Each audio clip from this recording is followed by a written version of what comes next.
Okay, we're going to try this again. Good morning, everybody. Or good afternoon or good evening, wherever you may be. Thank you for stopping in, watching us today. My name is Falconsfreak02. Today I'm going to be doing a 100% IMB run of Axiom Verge for you guys. So IMB stands for all items, all map tiles, and all bosses will be defeated in this. So if there's anybody out there that really likes completionist runs, you are in the right spot. I have a pair of commentators with me here today. First, I have the current world record holder for this category. Orloth is with us. Hello.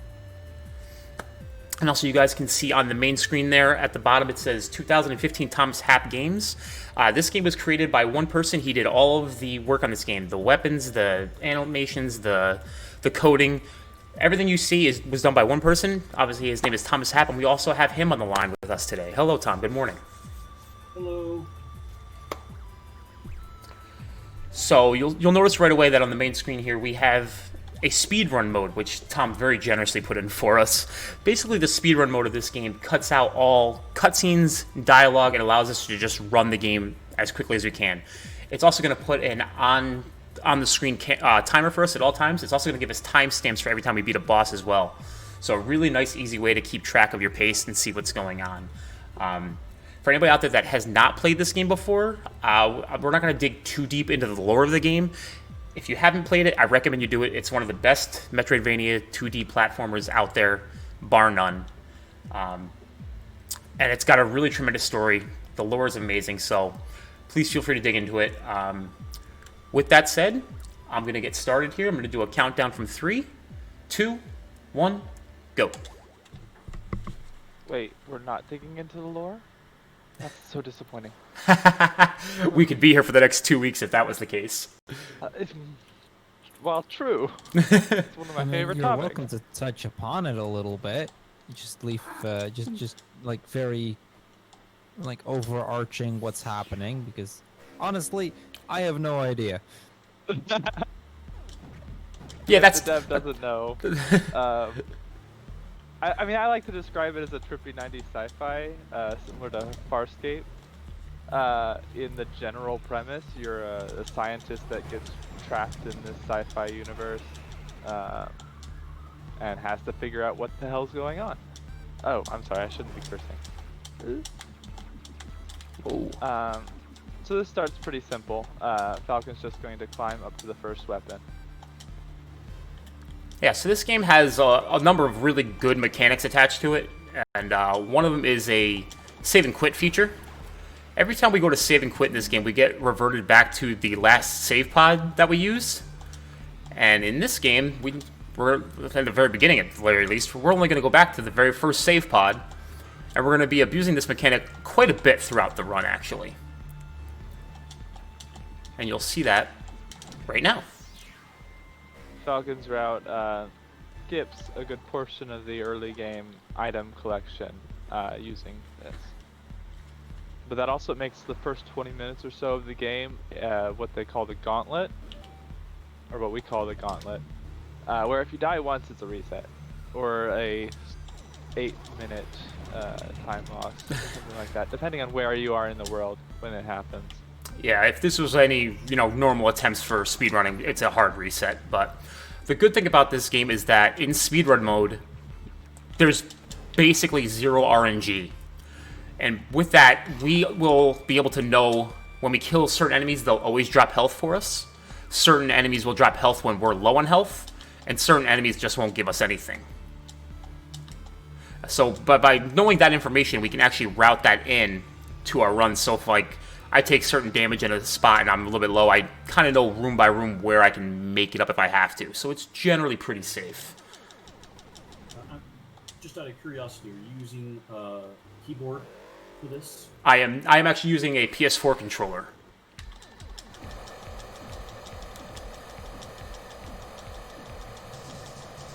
So I cut my teeth on this game on the PS4. I played this only on the PS4 for about 4 years, give or take. And everybody used to tell me how crazy I was for playing with VSync on, which is forced when you're playing on a console because that caps the game at 60 frames per second. And everybody kept telling me all the time to get a PC and play. I'm like, no, it's the same game. It's fine. It's going to be okay. And then once I got a PC, I realized just how wrong I had been over the years. but I can't give up the PS4 controller, unfortunately. I'm just so used to it with this game.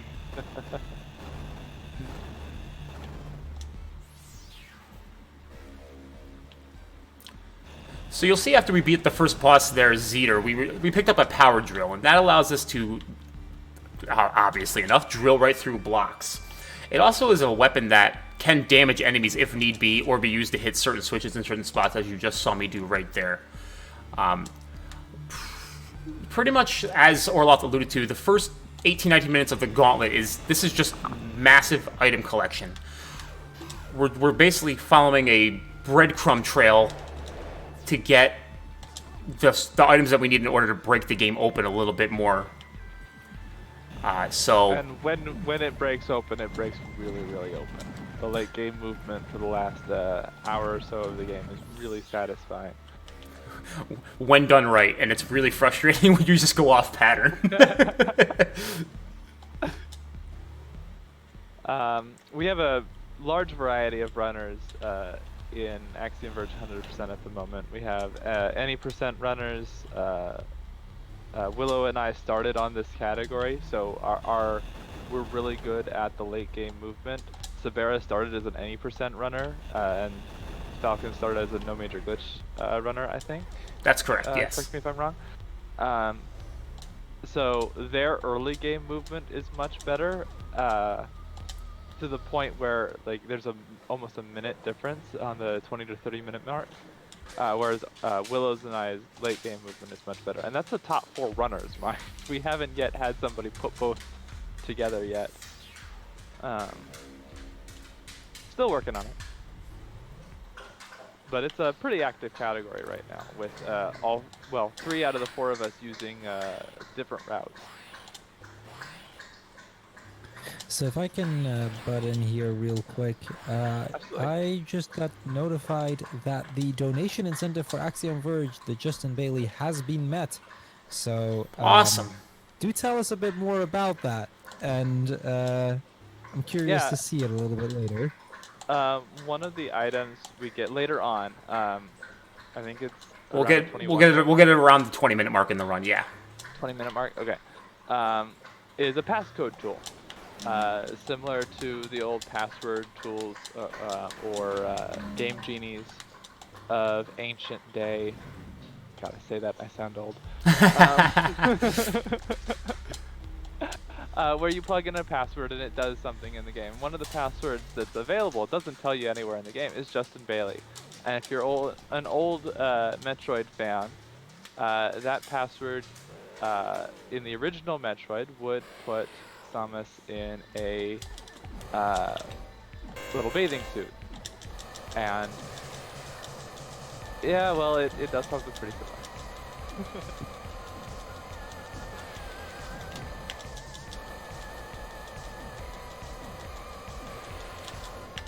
But again, that won't be until we get the item. Yeah, so as soon as I get that item, it's going to be 19-20 minute mark, somewhere in there in the run. As soon as we get that, we'll put that on for you guys. And you'll get to see our main character Trace's thighs in all their glory. And some great boots.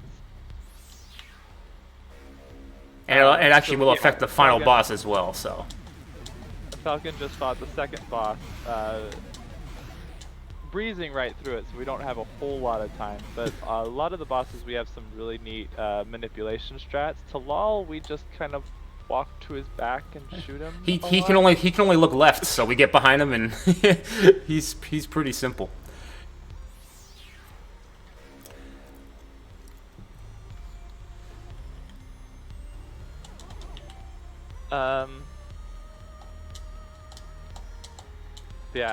With this first weapon, it's pretty much just mashing at pace, at the cooldown pace of the game, or of the weapon rather.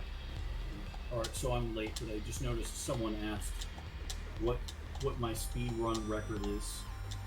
What, yours? I have no idea what a 100% run would be. It's probably like, man, I think maybe like 8 hours or something like that. Oof. And then the just general speed run as fast as you can. Probably more like 4 hours. Not especially fast. It's been so long since I've done it, though. I'm not sure I'm remembering correctly. Well, you've been focused on a little other project, so that's fine.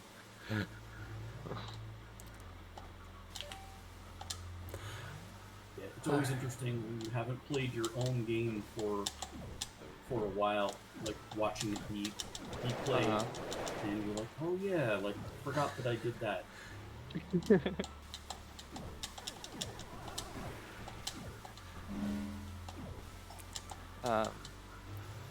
Hopefully I'll be able to submit to marathons here soon, but like I said, all of the top runners are doing different routes now, except for Falcon here. Yeah.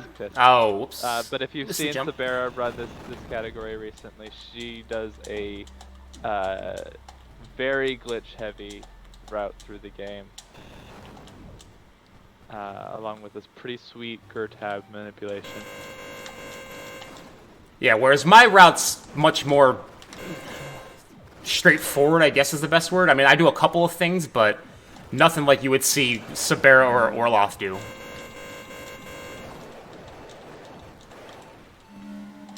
You're taking YOLO at speed, Falcon. You madman. Okay. That was actually a really bad YOLO. That was one of my worst YOLOs. I didn't get all the health off the first spider there, but we got through it. Again, that's just knowing which enemies will drop health when you need it. Right.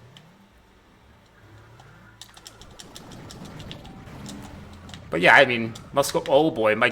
Whoa, I just got a lag spike there. That killed all of Trace's momentum. That was bad. There we go. Now we're back on our way. So something I've been wondering about with that drill that you've been using, can it be used on any block or just specific ones? Specific ones. Just specific ones. That makes sense. I was just curious because I saw you use it left Oh and right, my goodness.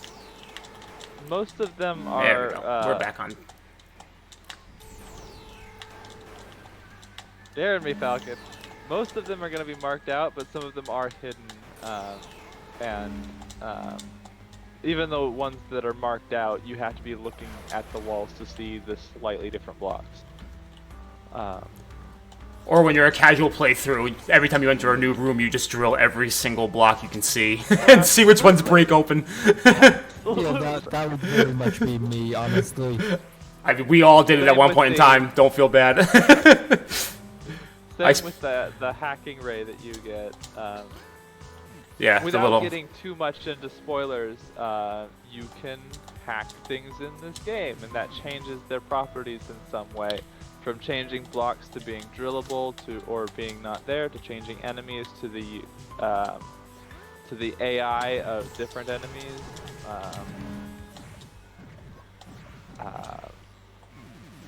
Can't say too much more about that without spoiling anything. Okay, I mean, you'll kind of see all that we can do with it in the next few minutes anyway.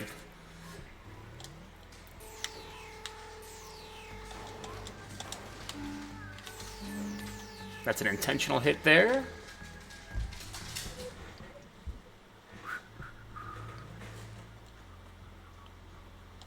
Alright, so we're gonna go on our way to the next boss here. It's gonna take me about a minute to get there. Cruel, if you have that donation, if there was a message that got us the Justin Bailey. Yeah, no, actually it was the 150 euro donation from earlier. The runner asked if he could put that to the incentive, so as a result we ended up adding that. I hold on because I think I'm just getting something in right now, but I'm gonna wait just a second before I'm gonna announce that, just to confirm it. So I'll be right back with you guys. Sounds good.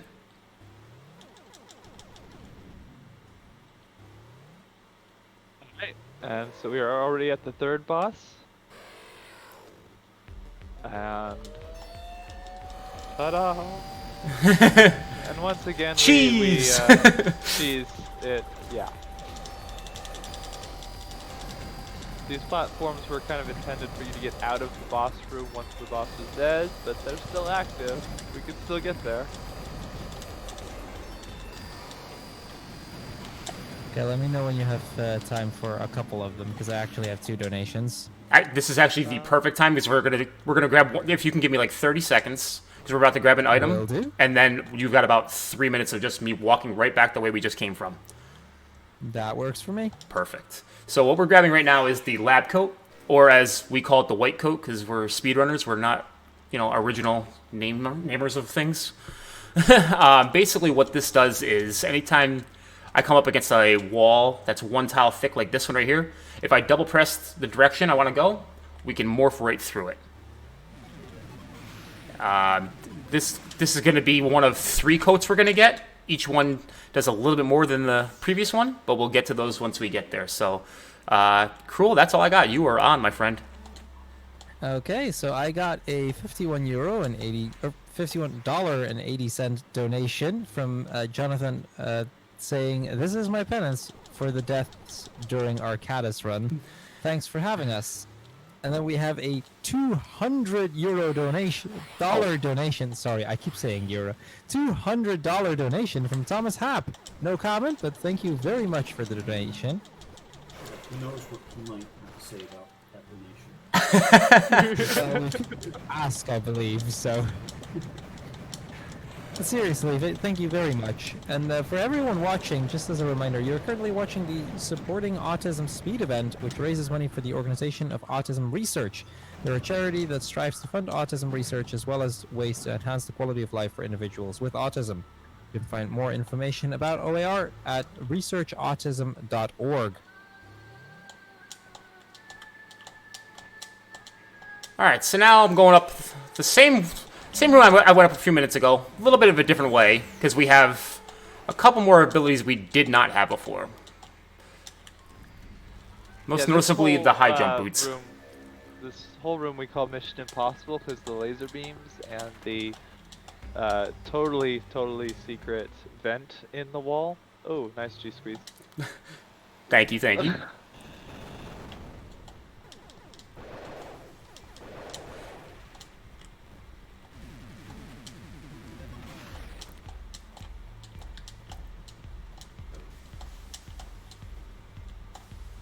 There we go.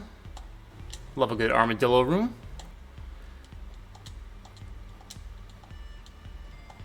Fast pattern.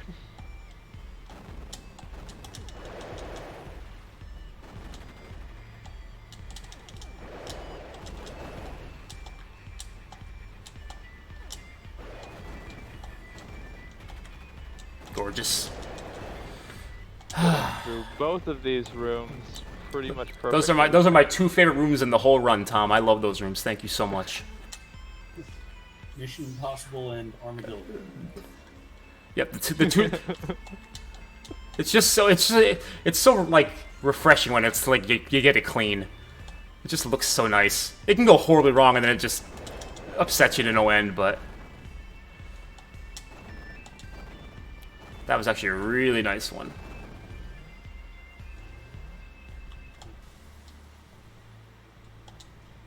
What I just noticed, you skipped one of the health nodes up there, so later on. Yeah, this area is Kerr. We're gonna be spending a lot of time here. It's so large and there's so many items. We're gonna come back once we have a little bit more mobility.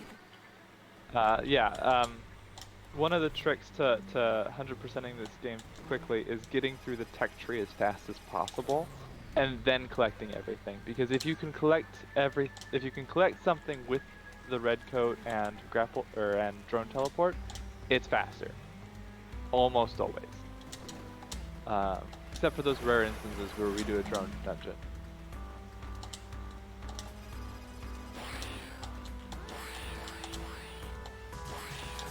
So, yeah, we're still climbing that tech tree right now. Yeah, so that item that I got at the top of Kerr there and brought back down is our little robot drone buddy. It's kind of Axiom Verge's answer to the Morph Balls of Metroid. He allows us to go through these 1 tile wide areas, and he really allows us to explore in other regions that we normally wouldn't be able to. Also, as far as far as casual play is concerned, the drone has his own life bar. He has his own attack abilities, and when you're not using him, he regenerates his health. So really good exploratory tool. And if he dies, you just get reverted back to Trace's position, so you don't have to worry about game overing or losing progress or anything like that. So he saved my hide so many times my first couple playthroughs. So I've been watching Falcon's chat, and Little Joey Jojo has a question for you, Tom. Have you added any more people for the second game, or is it just you still? It's just me. You know, Dan is still my business person, Dan Edelman, and I did hire a vocalist for some of the tracks. Her name is Mesa Harab. She provides some of the vocals for the music. All right. Because you didn't want to sing in the music yourself? I can sing. Actually, We would love to hear your lovely audio voice. muted, or I would be singing along right now. It's okay. I do the same thing. I sing along with the track as I'm running the game all the time. So you're not alone there.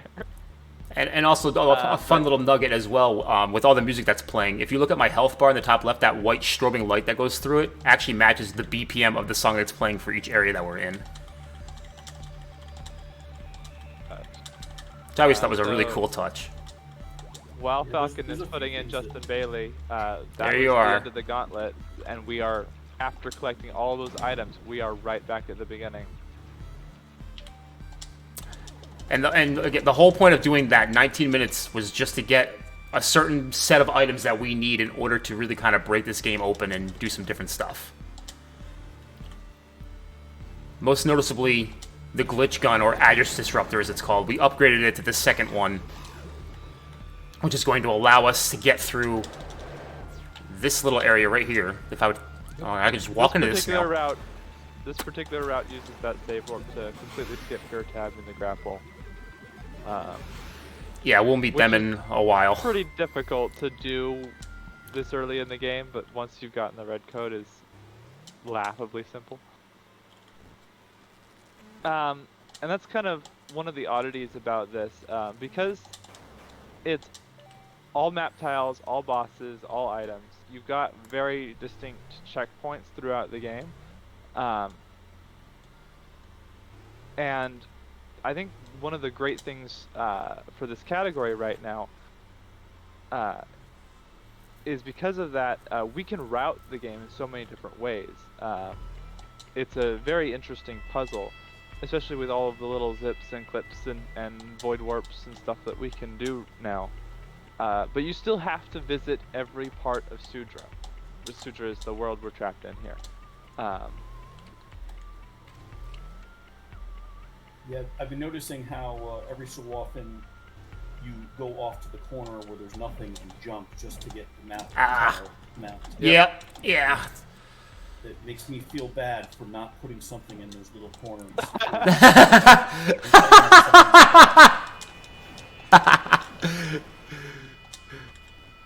I mean, in the temple room with where the key is. I mean, I was so perplexed, so I couldn't find anything with all those rocks in there you could break. Like, there's only the key in one note. That's it. We can't get any more than that. You're kidding me. Yeah, my theory behind all those blocks was I was trying to come up with things to use that the glitch ray on, and those creatures in that room, when you glitch them, they become heat-seeking towards the key, or towards whatever item is nearby. And in that case, it's the key. And my thought was, well, it'll be all these blocks, and they'll heat-seek towards the one block that's hiding the item, so that you don't have to break the entire room. Huh. Interesting. I just went the manual route and just started breaking every block I could find until I until I discovered, oh hey, there's something. So this fight right here, guys, you can't see it, but I'm actually going to set my controller down. We control the boss in this fight, and what we want to do is just kind of get Trace over as far left as we can. Again, you're not going to see them, but you're going to be able to hear these little pitter-patter of feet. Right there. So there's actually a little cutscene of another robot drone, just like our little drone buddy, coming to help Trace after he collapsed there. Unfortunately, we haven't released the drones yet, so they're actually not part of the game at the moment, but they do exist. So we still hear them, and if you could see them, they'd have to walk all the way from that door on the left to get to Trace, so we just kind of walk Trace as far towards that door as we can to make that as short of a scene as possible.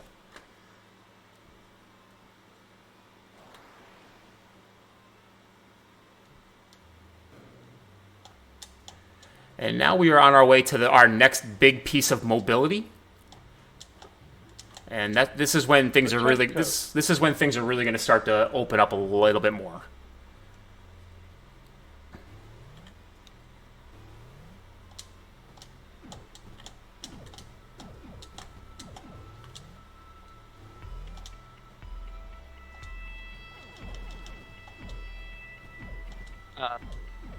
I guess we didn't mention while the vision effect was in effect, but this whole area is actually 2 different zones.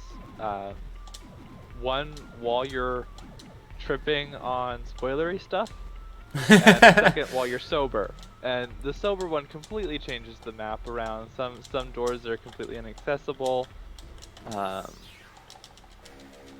And you may have noticed when you were looking at the computer screen that it was a little bit wavy in spots and looked like it was distorted almost, the picture. Mm-hmm. Oh, where am I going? I don't need to do that. Haha. Getting ahead of myself.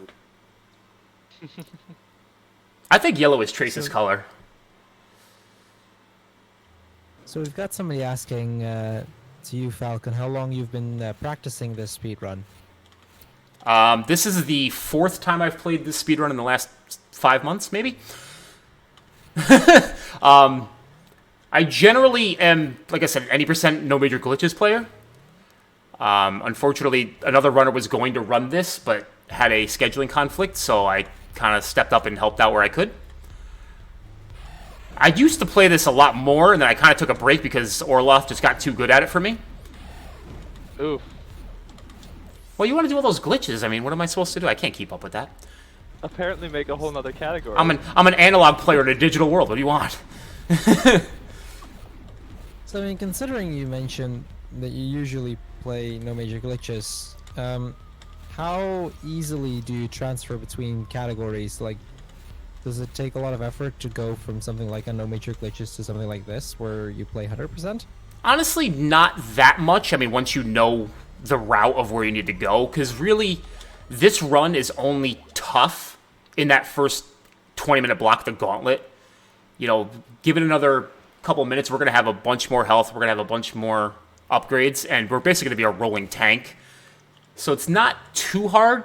Like, I feel like the no major glitches category is a much tougher one, just because you're so bare bones with the amount of items we get, just in terms of trying to be fast. That said, to counter that, the late game movement with the full items set is very different from the normal just running and dashing that we're doing for most of the game, because you're teleporting around the map, really. So there is a bit of a skill transfer, and that's why I said we have several runners who started on 100% who are better at the late game movement, and several runners... Ooh, I'm not in good shape there. I'll be fine. no, okay. I'll be alright. I just apparently don't want to. I just apparently don't want to rocket jump today. Get 1 pixel higher to get up there and save a little detour, but Falcon probably lost time fighting with those helicopters. It's probably true, but you gotta show it off where you can. That's the biz. All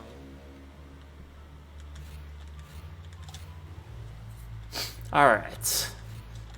So once we picked up the trench coat, or brown coat as we like to call it, because again, we're terrible at naming things. Now instead of with the lab coat, I could go through 1 tile wide blocks left or right. I now can basically go 2 tiles any direction I want. That includes diagonals if I was good enough, which I'm not.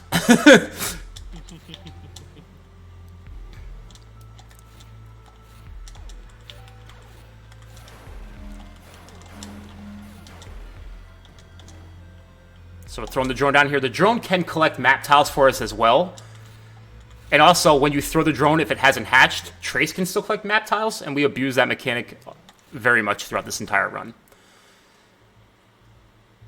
Especially in large rooms. And now on to everyone's least favorite casual boss. Oh yes, Uku. Yeah, if you struggled with Uku casually, Sorry. go to grab a snack. Our apologies. So we found out that like you can basically just manipulate where Uku's gonna stand based on your positioning. And so we just kind of make a set pattern of where we want to get him to spit these bugs out. And when you use the glitch gun on the bugs, they turn into bombs. And if you can get 2 of them to blow up in Uku's mouth, it's a one-shot kill.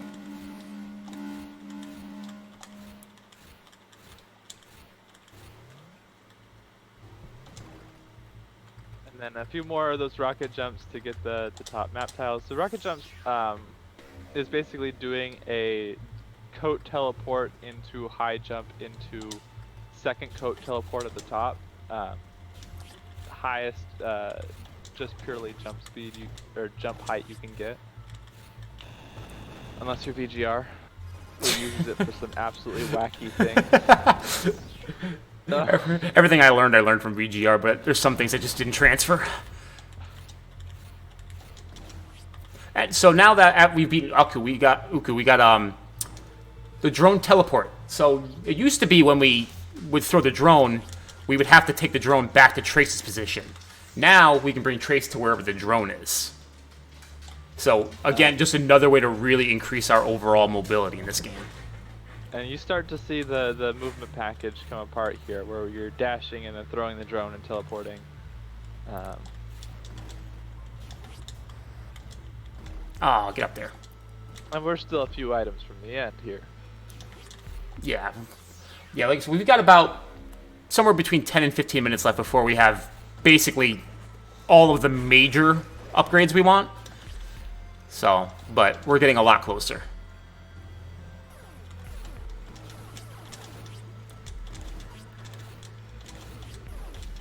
So, Orloff, do you want to explain exactly how we're chaining those, like, together? Oh, right. So, normally the drone will reset once you hit the ground, but we found out, and I have no idea whether this is intended, and I don't know if Tom has words, that if you hit the scan, the hack gun or the drill gun in between, it resets the cooldown on the drone. So you can literally just shoot the drone, teleport to it, shoot the drone, teleport it to it. And if you're chaining that together with dashes, it ends up being a 6 inputs a second to do correctly. And with the full movement set is ludicrously fast and very satisfying to play, though I'm told it's very confusing to watch. Thank you, Orloff. Do you also want to explain what I'm about to do now? What's happening right now is Void Warp. One of the major glitches in the game. We are setting the drone's position. Once the drone is not in place, it sets the position via coordinates, and if you can keep those coordinates loaded into the game and force the game to load the drone on an unknown set of coordinates, it will use those old coordinates. And there's just happens to be this patch of void in Kerr right next door to that point of coordinates, where we can do that to go all the way up to the upper right-hand side of Kerr. This is grapple room. So basically, in layman's terms, if you took the grid for every map, I'll show you guys real quick. If you took the grid for every map, like I'm showing you right now, where we were, if I pop the drone in the upper right corner of Z, and then we launch the drone out of bounds in another map, say Absu, it would put us in the upper right corner of Absu. Basically, if you took all the maps and stacked them on top of each other, that's where it's going to put you, depending on what you're doing. So we just so happen that in this route, we want to get to the very top of this section as quick as we can, and I don't know exactly who found it, but somebody did, and they are a god in our book. It's probably VGR, if anybody. Probably VGR. But there's only so many points that we can use to actually set the drone out of bounds there. Kerr is one of them. The others that we found aren't really useful in a run yet. Actually, no, now that I think of it, it might have even been Beef that found it too. He's our resident Beef is glitch our hunter. resident glitch hunter. Oh, I didn't get that tile down there. Oh, no, that's... We're coming back to that one.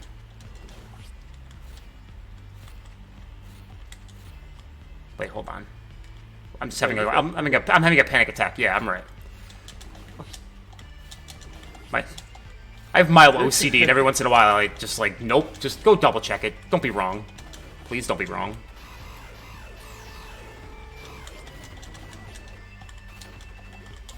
So this is grapple room. If we were doing the Gertab route, we would have to do that whole enemy gauntlet forward, and it is a puzzle. It's something. Yeah,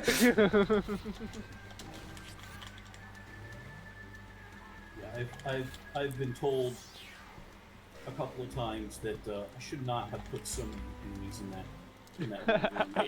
Yeah, VGR is convinced that somebody just really upset you that day. You just took it out on the world.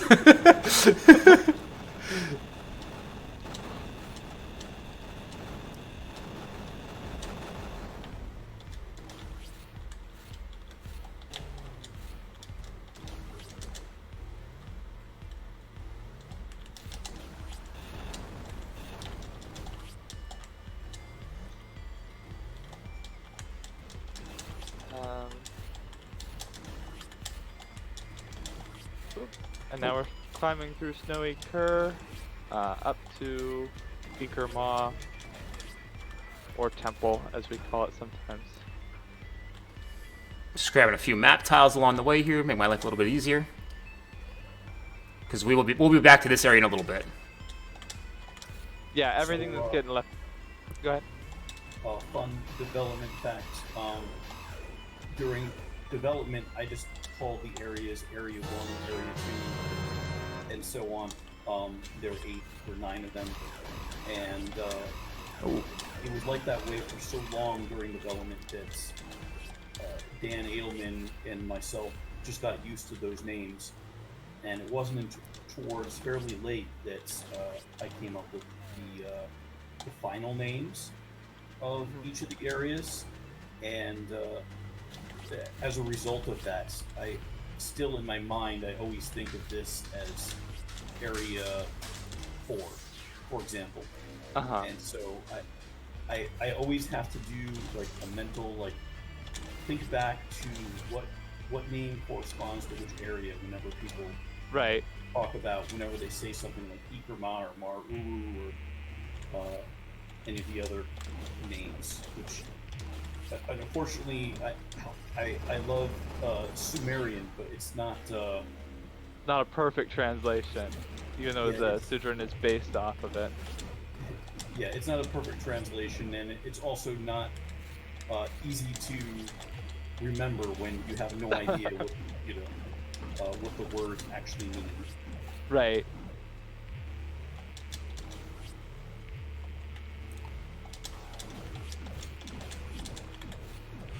Alright, so now we are in Temple. You can see all these golden sentries. These things hit like absolute trucks. And I'm going through Temple and all this the intended way. Whereas some other people, Orloff, loves going through backwards after they already get red coat that allows them to do a heck of a lot more stuff than I can do.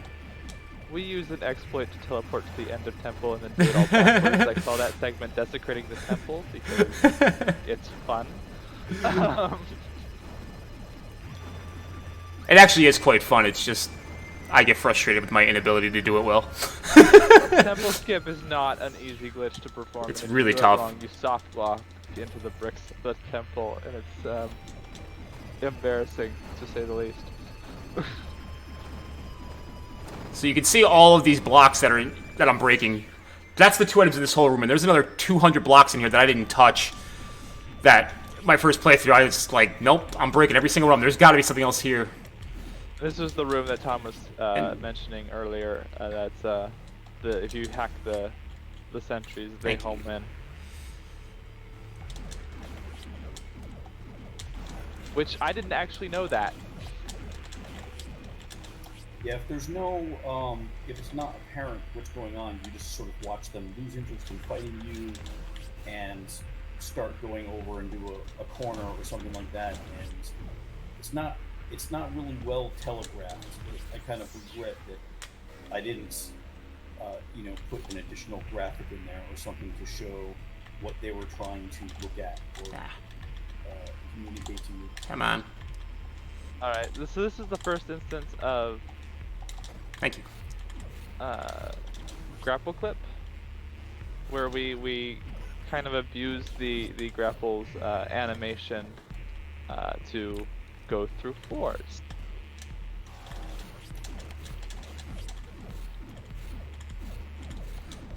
Yeah, so basically, to the best of my understanding, what that is generally when you go to throw the grapple hook, he throws it at a 45-degree angle up. If you lock your position and then press down first, he'll throw it straight out. And if you can get it extended far enough to the point where you then jump and the grapple hook connects to something and it actually it's too long and it pushes you through the floor, the game then doesn't understand where to put you and it just puts you on the next floor down because it's like what is logical in its brain to say, no, that's where you've got to be. If you're not on this floor, you've got to be on the floor below. Again, that's a very layman's term, but that's to my best of my knowledge. That's how that operates.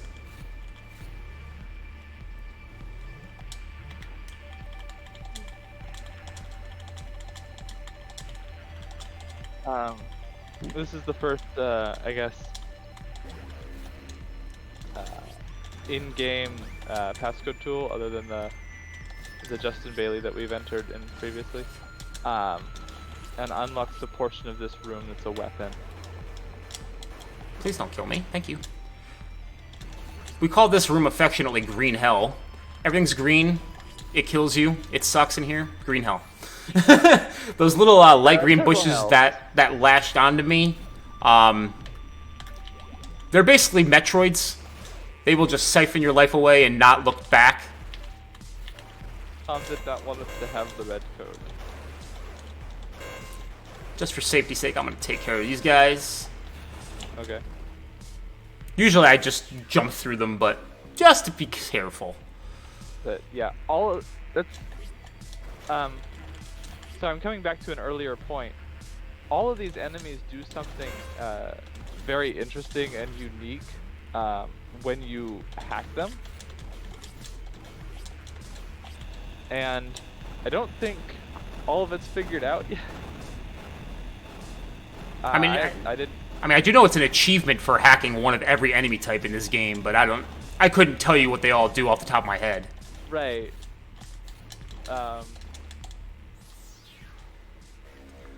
Okay, so now we have the red coat. And this is like the ultimate. This is everything we've worked for up to this point in time was to get this item.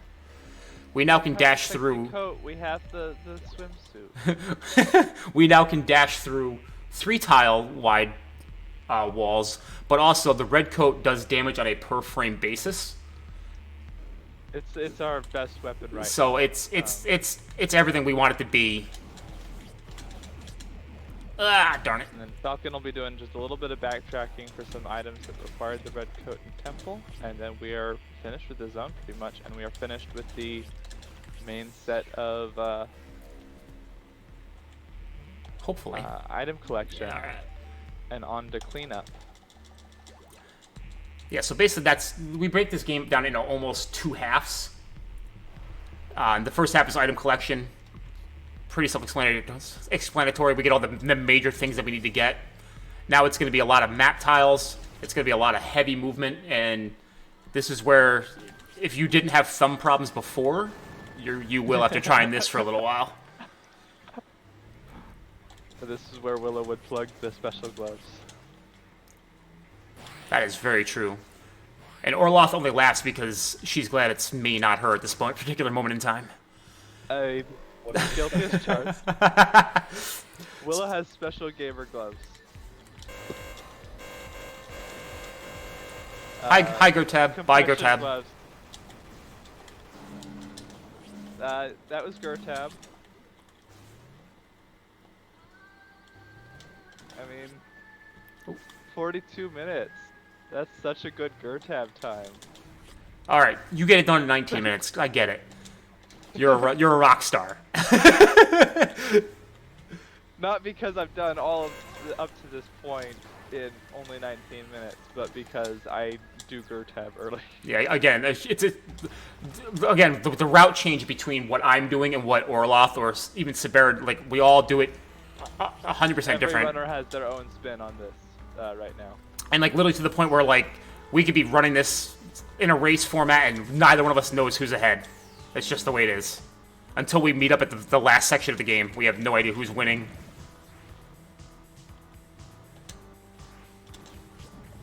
So is it going to be close between the different alternatives of doing the run? For the most part, yes. Yeah, the vast majority of our runs are usually within 90 seconds of each other. The thing is, like, my route is very safe, but doesn't have a whole lot of room to, like, be faster, whereas Orloff's used a lot more glitches. If she gets those glitches, she's going to win, but there's a lot of things that can go wrong and makes it very difficult, so it just depends on your personal way of playing the game. I have a minute of time save on just completing the glitches on time, and a minute of time save on getting as good at as Falcon at the early game on my PB.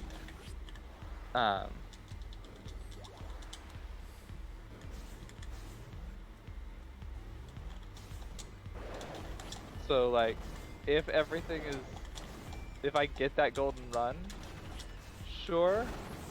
But in a marathon setting, that's not gonna happen. If Orloff gets that golden run, we all retire. That's really all. That's really all there is to it. Until we find something else to break. Yeah, until somebody really digs deep.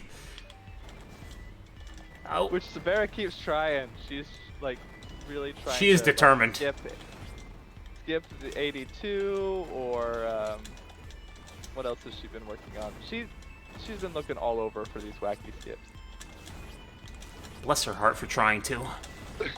She's put in, I mean, months of work trying to find anything that could, like, break this game even more.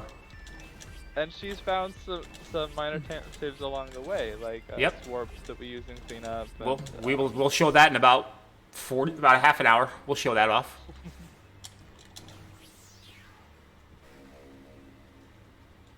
But yeah, because we have to go to all of the places, unless we find a way to skip to red code or something ridiculous like that. I think if that ever happens, Tom will have our heads for breaking his game that much.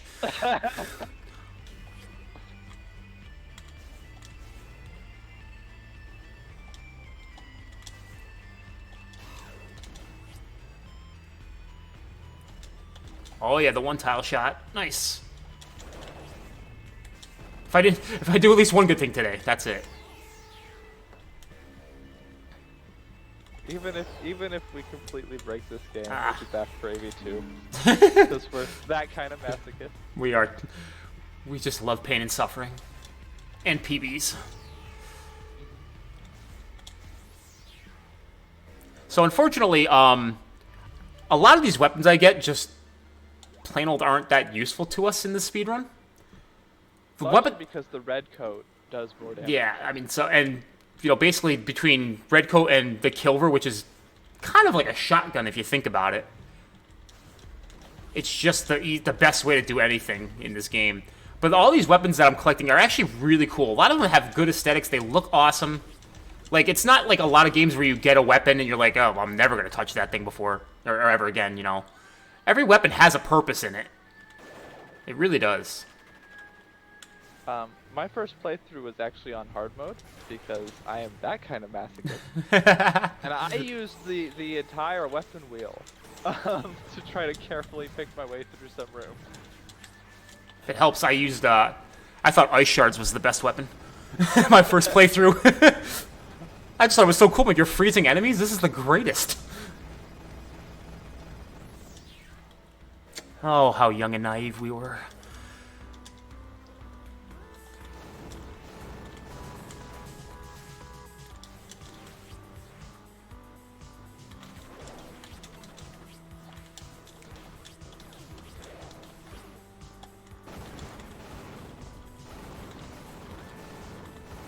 Ah! I guess we should actually talk about the run a little bit, but you're just doing cleanup now.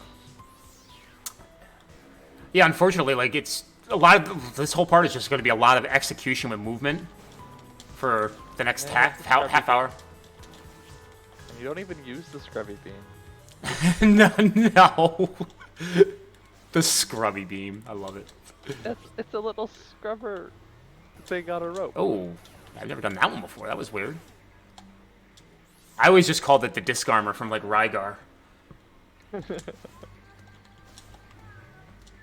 Alright, that should be the end of this section. Correct. I mean, if you need me to talk for a bit, I can block some incentives if you'd like. Absolutely, by all means. Absolutely. Okay, so after this run, we still have a couple of donation incentives for the upcoming runs.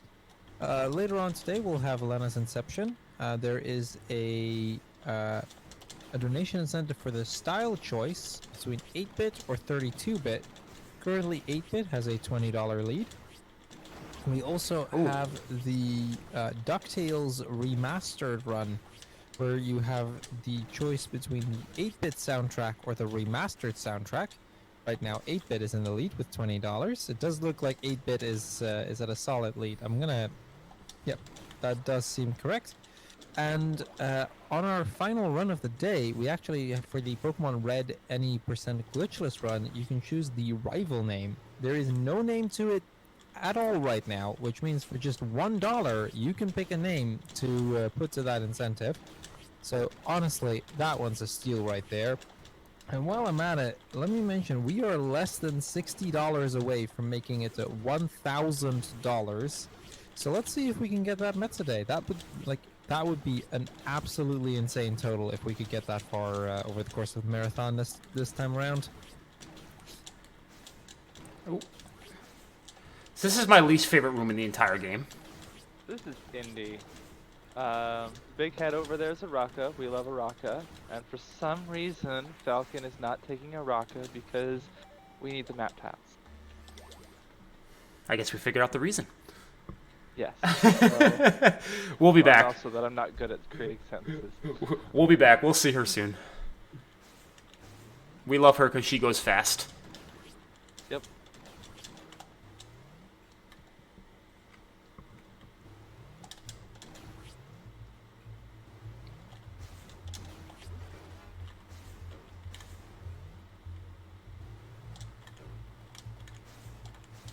Oh yeah, we didn't do this when you were skipping to Uku, but that glitch gunk basically that's blocking some sections there that requires the data bomb to get through casually.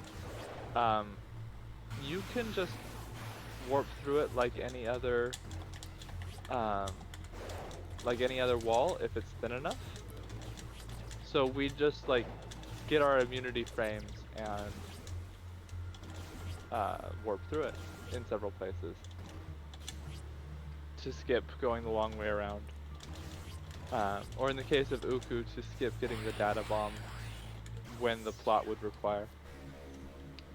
Yeah, so basically the data bomb is the address disruptor level 3, for lack of better terminology. It allows us to get through any type of corruption within the rest of the game.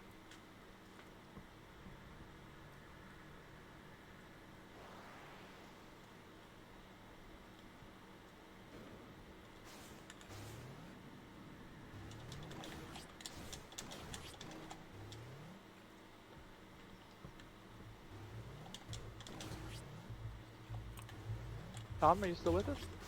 Yes, I'm just sort of zoning out, Oh. watching the, just thinking about the parallax textures and how I could have improved them, that kind of thing.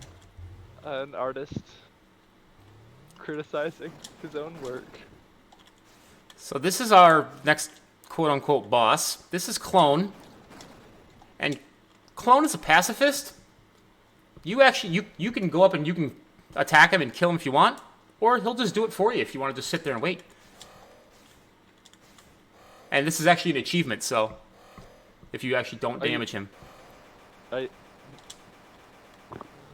Falcon. That time on here, huh? Oh, we already ruined the run. Oh, that's too high. There we go. There we go. But the true boss of this room is the vertical door, Oh, good, yes. which the intended way to go through is the other way around, but for speed purposes, this way's faster.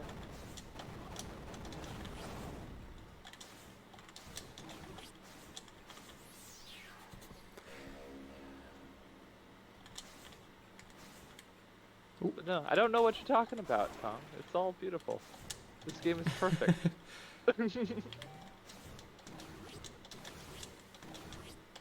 I will definitely agree with that statement. Totally does not have really big glitches that I exploit regularly. No, no, not even a little bit. We wouldn't dare do that. That's part of its charm.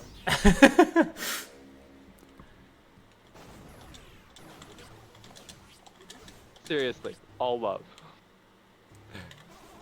I wouldn't have spent so much time on this game if I did not love playing it. You did describe yourself as a masochist, though, at the same time. Well, my kinks are another issue. That's fair. We'll save that for another stream.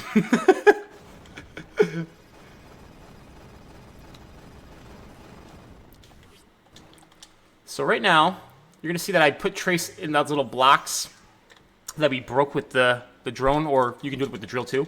And if you call the drone back to Trace's position, they don't really know where to put Trace because it's not, again, a solid ledge for him to be a part of. So it just kind of says, well, put him up a level, and we're going to exploit that a few different times as well.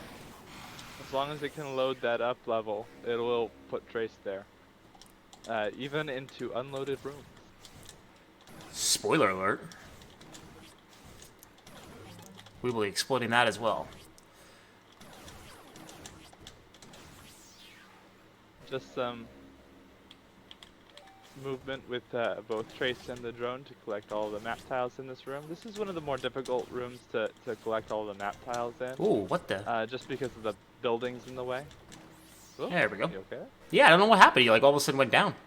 That was weird. That should be the end of that. Correct. And the way I can tell that is by just looking at the map real quick. Yeah, I can see in the top right corner. If there's a yellow dot, we got all of the items. If there's a pink dot, we got all the map tiles. So seeing both of them is exactly what we were looking for.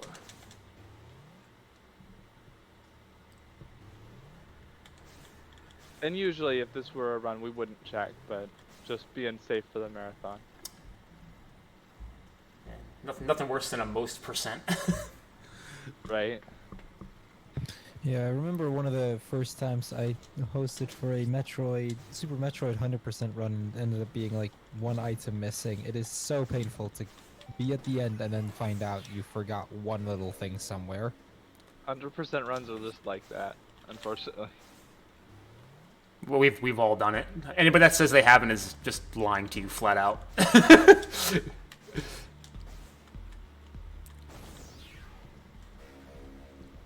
All right, so now we're going to head back to actually the very first area of the game, Ereboo.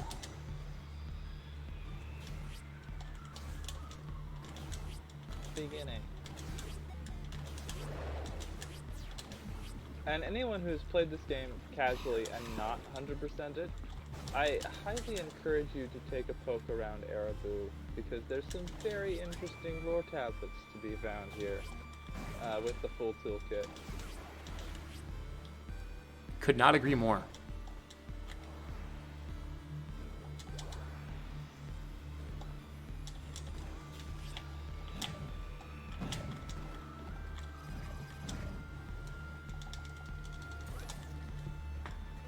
This is another one of those vertical warps with the red bubbles there. And now the map doesn't know where we are. But you can see on the top right corner of the little mini map, I was above it, but like the square actually was moving its location, so I can kind of keep track of where I'm at and when I have to jump to get over a hurdle or get in the door in a certain way. The terrain of a room is there even if the room isn't loaded, so some of the glitches that I do take full advantage of that.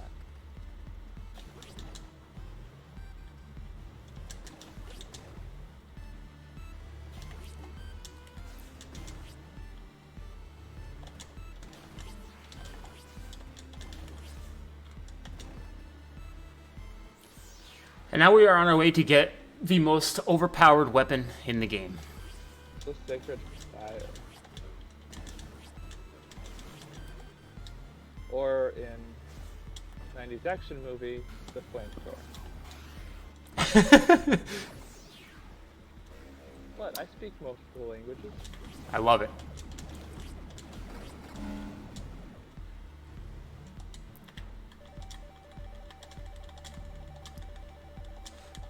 So now, Tom, I heard a rumor about the flamethrower that originally, early on in the development of this game, you had this weapon available very early to us, and then you got talked out of that plan. Yeah, it wasn't. I don't know if it was necessarily that I was talked out of it. It was just, it was basically like there was no reason for anyone to use any other weapon once they had it. So I was like, well, this has to be the penultimate weapon. Because otherwise you'll just get it and then never use anything else.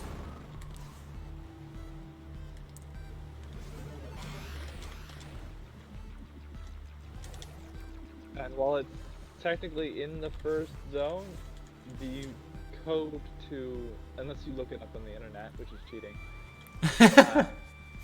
the code to unlock it is found at very close to the end. It's going to be the last item we're going to collect. No, not that note. It's not?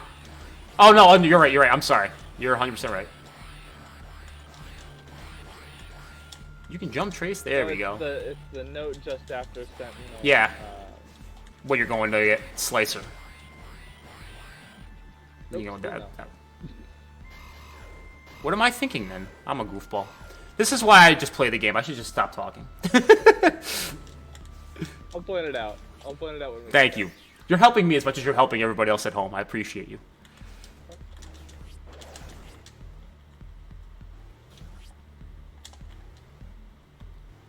But yeah, all of the codes, except for Justin Bailey, which is an old school reference, that are intended to be used in a casual playthrough can be found by just taking a deeper look at the in-game lore tablets or the scenery or something taken for granted. They're quite cleverly hidden. I know you know which one I'm thinking of, Angie. You know where everything is. You probably know this game better than Tom. It would be very interesting to see like a quiz bowl between them.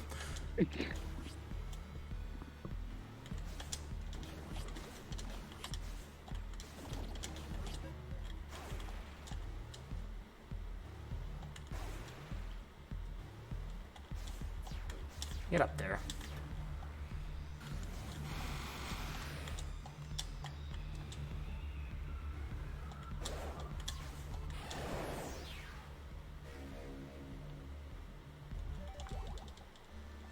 Okay. We're just about done with Erebu now. And then we're going to go back into the second area of the game, Absu.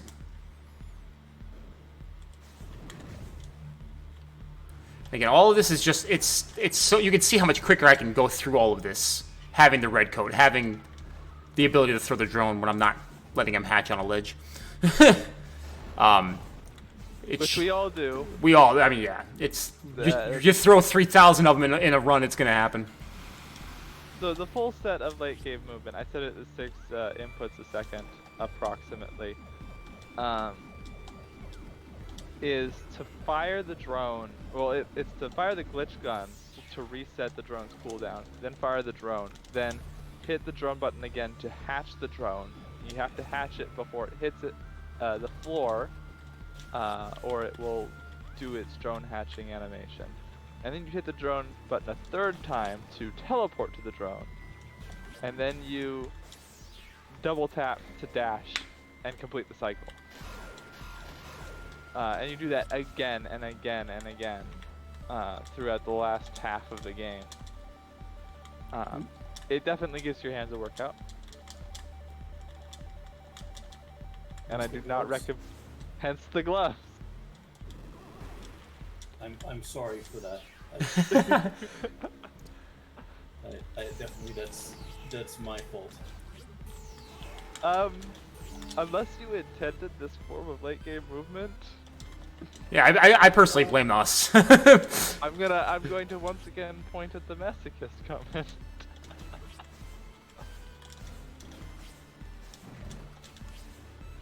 Alright, that should be the end of Arabu. Correct. You said well there. I'm kind of, if I had a monitor to you, I'd be giving you a squinty-eyed look. Elaborate.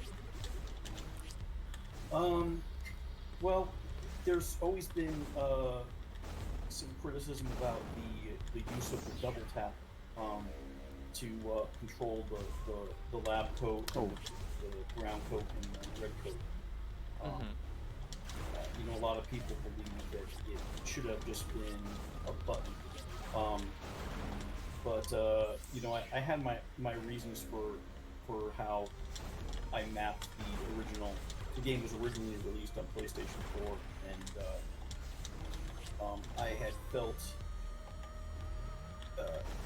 I guess it's possibly,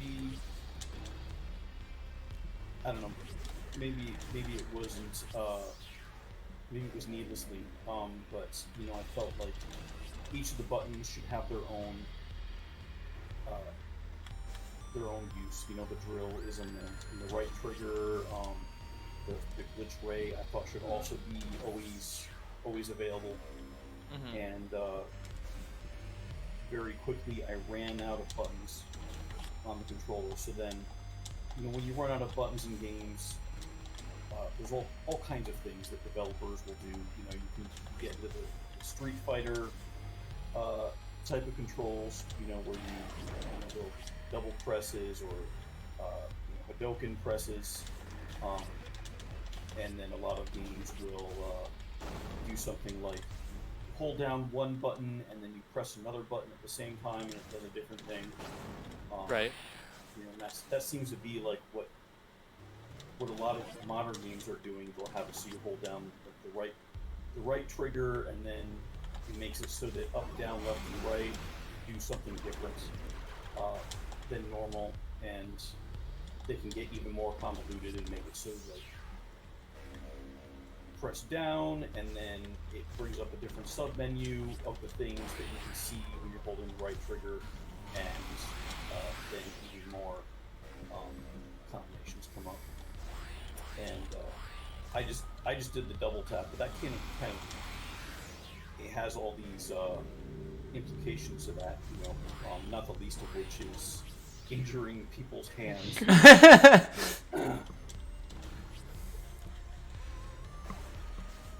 I guess since you only had the one movement power left to fit in the controller. I actually personally don't mind the double tap. Another thing is that, excuse me. Oh wow. So that's you know, for when I was developing it, I was just developing it for PlayStation 4. But right. A lot of people on PC will be using that Xbox 360 controller. Hopefully now they've moved on to the Xbox One controller. But for the longest time, that was just the standard default PC controller, and its D-pad is terrible. And yes, it is. And inconsistent. And then trying to, you know, do something as simple as a double tap and just consistently get it to be pressing left, left, or right, right, or heaven forbid, diagonal, diagonal, is very problematic with that controller. I started running this game on a Xbox 360 controller, and yes, it was. I'm sorry.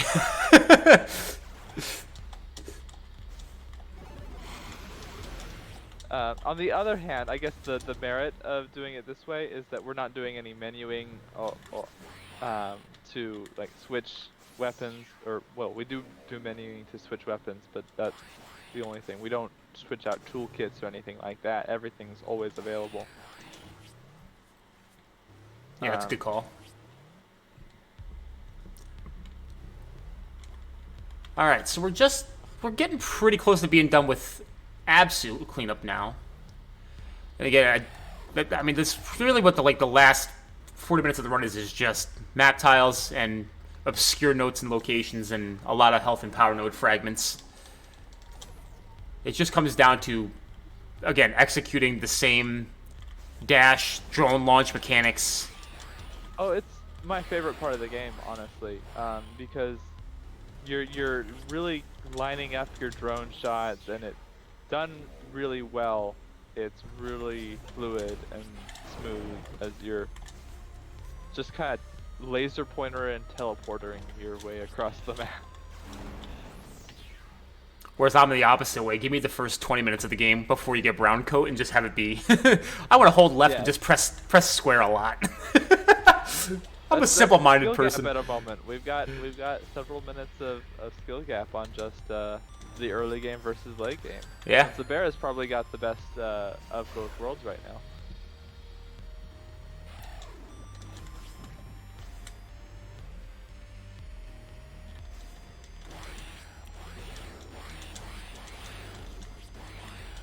Apps just seems to be the place of where all the conversation fragments get put, Angie.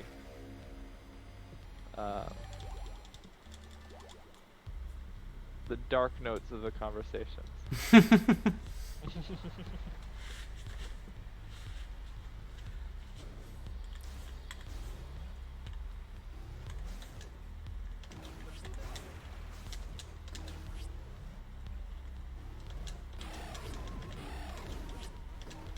Oh, missed it. Tried to land on a little ledge.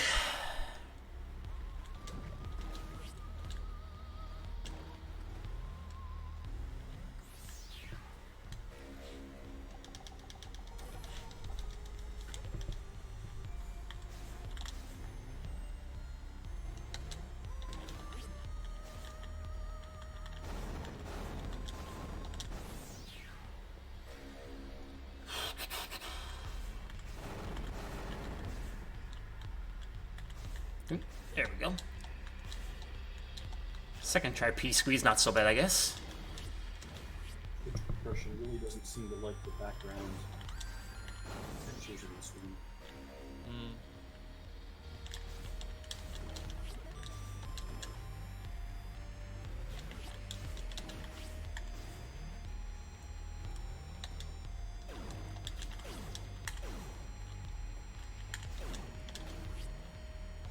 Okay, I guess while we're cleaning up here, I'd like to remind everybody that you are currently watching the Supporting Autism Speed Event, which raises money for the organization of Autism Research. They're a charity that strives to fund autism research as well as ways to enhance the quality of life for individuals with autism. You can find out more about OAR at researchautism.org. And while you do, be sure to check out the remaining donation incentives. We've got several incentives actually left for Lena. Earlier I mentioned the style choice. Currently 8-bit is in a $20 lead. But we also have the world name and player name, both of which don't have a donation to it just yet. So you can choose those just by, picking either of them. Same goes for the DuckTales Remastered. There is the soundtrack choice between 8-bit and Remastered. 8-bit is currently in a $20 lead. And we have the Pokemon Red rival name, which has no donations to it just yet.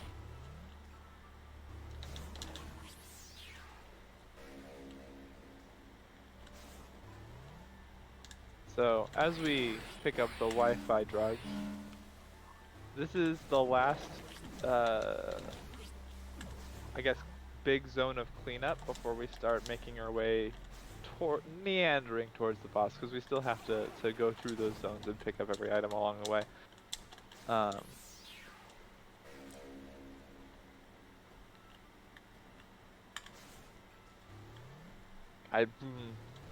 don't know. I'm kind of at a loss at what else to say. I'm sorry. No, like I said, just at this moment in time, it's really, we're in Z now. And we're gonna do a couple of more warps here in a minute, but for right now it's a lot of just basic platforming. Again, same movements we've talked about a few different times, and just knowing where the items are that you need to collect. Basic for a speedrunner. Right. I, the developer of the game, can't even do the, I don't know, I'm sure you have a word for it, but the cooldown, reset, high jump. I mean, I guess since you code did, swapping. since you mentioned not having a lot to talk about, so something I've been wondering about quite a bit. I've been seeing you zoom across map left and right. Oh, How do you go about remembering where everything is? Because that sounds like quite a challenge with What? this game, There we go. honestly. Just by playing it a lot, honestly. We do have a couple of written guides on sudraroutes.com, which is our webpage where we try to keep all of our stuff, the general server knowledge of the speedrun Discord collected. So you could learn it that way, but honestly, it's just doing it enough that you're not thinking too much about where the next item is, that you can focus on thinking about the movement. Just like anything else, I guess.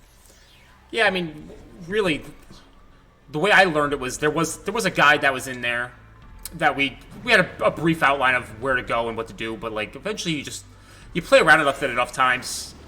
You know, I'm gonna explore all of Z today, and then you find one little thing like this trick right here we were talking about that Sabera just found.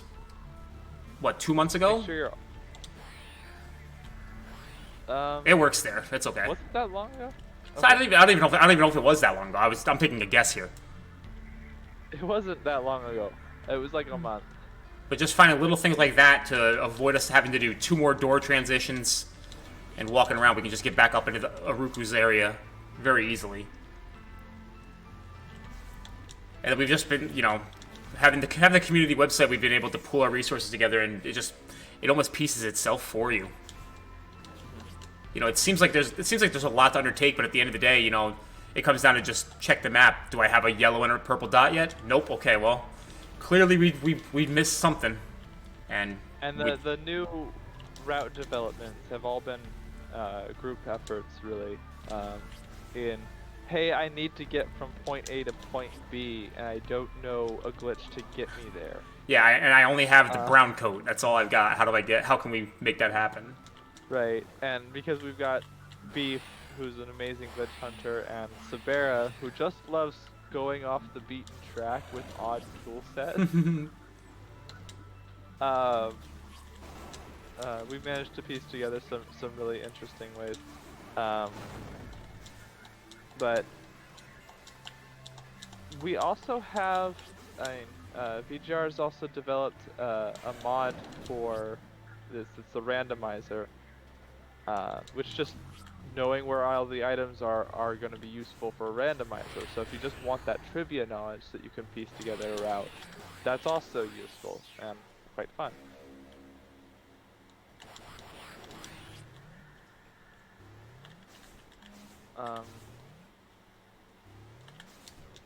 But yeah, mostly just practice. Steam has told me that I have 350 hours of playtime in this game. Those are rookie numbers. You gotta bump those up. Rookie, right. My time and say that. Oh, the gauntlet has been thrown down. About how often would you say someone comes up with a new strategy for a run or a new glitch?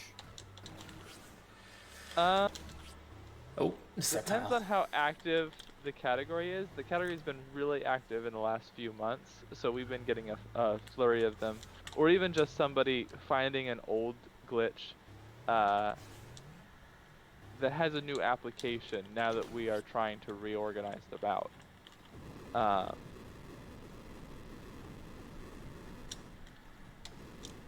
So right now with the category active and people trying to figure stuff out, every few weeks we find something. It's funny too because it's kind of like a like being like inventing things. Like Thomas Edison used to say, like he found 200 ways to not make a light bulb. We found 200 ways to not be able to void warp in here and do this and all these things. And it's like every time we find something that doesn't work, it seems it helps us get closer to something that actually does. It's really strange.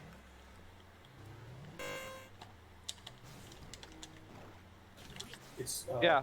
It's very gratifying to me to learn these things. One of the things that when I was developing the game, so the game is developed in in C#, which is it uses a virtual machine, and so it's sort of like a little bit safer than just using the raw machine code. If I used C++, for assembly, which I wouldn't do, but if this was an actual NES or SNES game, it would be written in C++ or C, or just assembly. And in those old games, those classic games, they were because they're written directly using the native machine code. There's a lot of things, a lot of tricks that can be used just by taking advantage of how memory is laid out in RAM.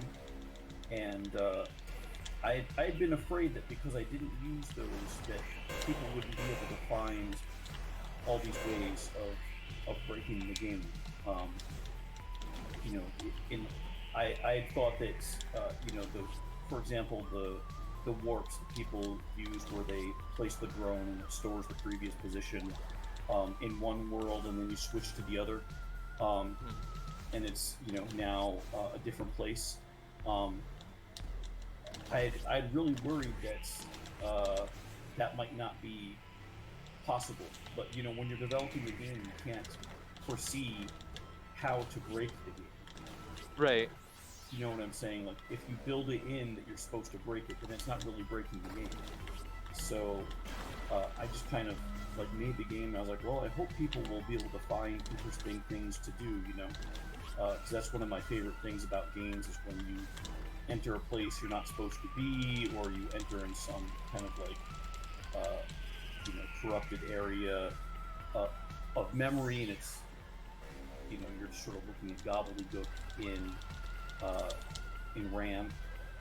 Secret worlds kind of project that. Yeah, it's sort of if you could look into my subconscious, it might be like a secret world. Speaking of which, there actually are secret worlds in this game as well, just not in the speedrun mode that we're playing in. So if you guys ever play this game in story mode, there actually are worlds that you can find randomly in here that you can glitch out and go to a really, really trippy experience of a new area.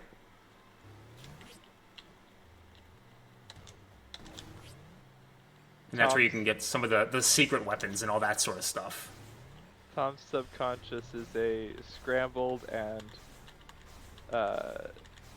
glitched out version of Axiom Verge. So. Is it weird that I just kind of want to live there, though? I mean, that sounds pretty nice. I'll pay rent. I'm okay with it. Not gonna lie. In these days of COVID, kind of anything is better than just looking at the same four walls of our rooms, our apartments, our houses. True. Very true. I didn't mention it earlier, but Elsa Nova has a new body. Hi, Elsa Nova. We'll see her a bit later. She is the other big protagonist of this game with us. Unfortunately, speedrun mode doesn't do her very much justice. But she's a wonderful character. Alright, just a final check. Everything but the final area is all set with maps and items.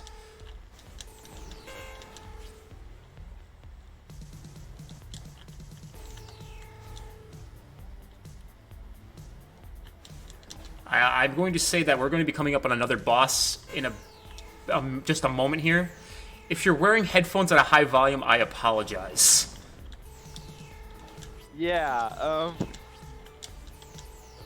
so there's a little plink noise that happens when you hit a part of the boss that is undamageable. Unfortunately, since we're using two weapons at once that deal damage by frame, the flamethrower and the red coat, and this boss has a lot of areas that are undamageable, we make that noise a lot. Same is going to go when we get to the last boss in a few minutes as well. Ah, I missed it. Oop, almost. I went a little early, because I took me so long to get the positioning. I tried to be quick.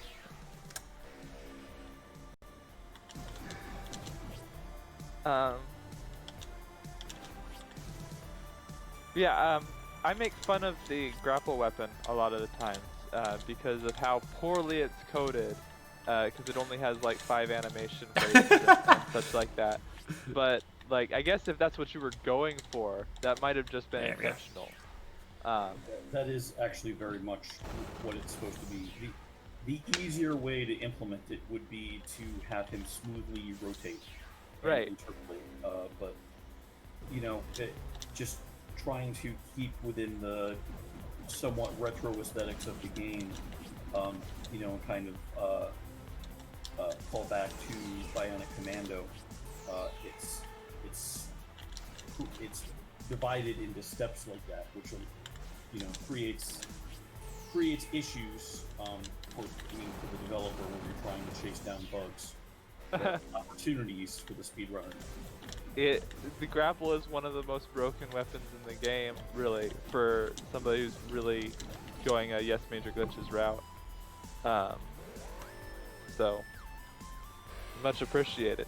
By the way, the lore that was in that room that we used the grapple to clip through the force field in was the one that tells Oh, is that the one? Okay. Yep.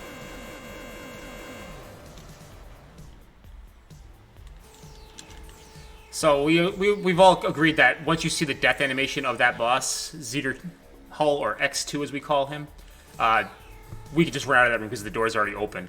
Fun fact, the first time I ever played this game, I had no idea that door was open. And I thought I had to kill that guy, and I died about 75 times, I think. And then finally saw the door was open. One of the few things that can kill us, seriously, even with all of the power-ups at this point.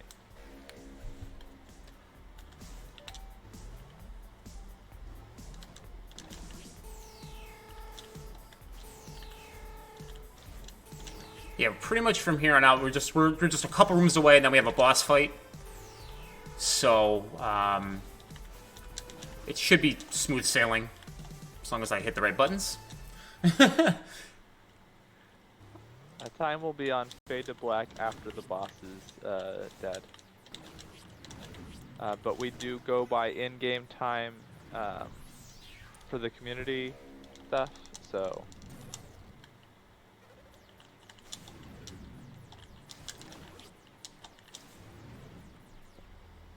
Just gonna take one last double check, make sure I got the... Yeah, we have the items. We just have to get the last map tiles here. And it will be... By a lot of those disco balls. I'm worried for you. Nah. Okay, you're in the clear.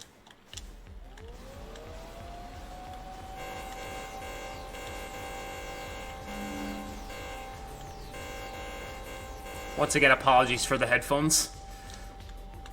I love this track. This is honestly my favorite track in the game, and it's a pity we don't get to hear the whole thing because the boss fight goes by so fast. You're doing the... Okay. You gotta cheese. Why not? You gotta have fun with it. This is actually slower, but you can clip out of bounds of the boss room. We gotta have a little bit of fun with it. Why not? Sure.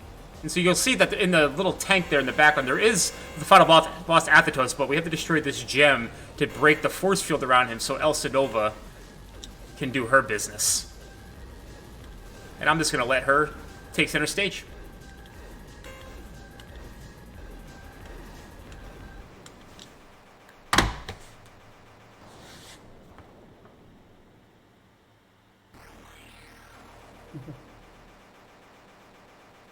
And there we are. It's a sub 127, really respectable time. Not bad, actually, yeah.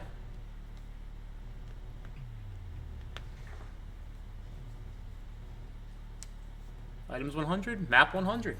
Valid run. There we are. Congratulations. Thank you so much. I just want to give a quick shout out to the Axiom Verge Discord community that we have. So many great runners, great people in there. Thank you so much for everything you guys have done. You guys have made me a better runner. I'm sure everybody's made everybody a better runner, but you all know who you are. We love all of you guys. Tom, thank you so much for making an absolutely wonderful game. We look forward to the sequel. Is there any spoiler alert news you could give us on the sequel by any chance? I have to ask. I'm sorry. I have to ask. If you can say no, You could 100% say no, but I had to ask. Yeah, Dan will definitely kill me if I give out anything about the sequel. We're planning. Dan is actually planning on making a press release about something sometime, I think within the next month. So keep your eyes, your ears peeled for that. Awesome. You Okay. tease. Okay. Well, I appreciate any and all news that we can get on. Honestly, I just know that the guys and gals would never have let me get away with it if I didn't ask. So, but yeah, that's everything I've got. Thank you, SASE, for allowing me to come on and show this great game. Thank you for everything you guys did. Everybody with the donations, all the incentives getting met, all that stuff. You guys are the real heroes helping out. So thank you for everybody, and take care, guys. Yeah, and Falcons, thank you very much for your run of Axiom Verge. To everyone in chat, if you've enjoyed the run, be sure to follow Axiom. Be sure to follow Falconsfreak02 over on his channel. We're gonna go into a quick intermission in a moment, and after that, we will be back with Portal.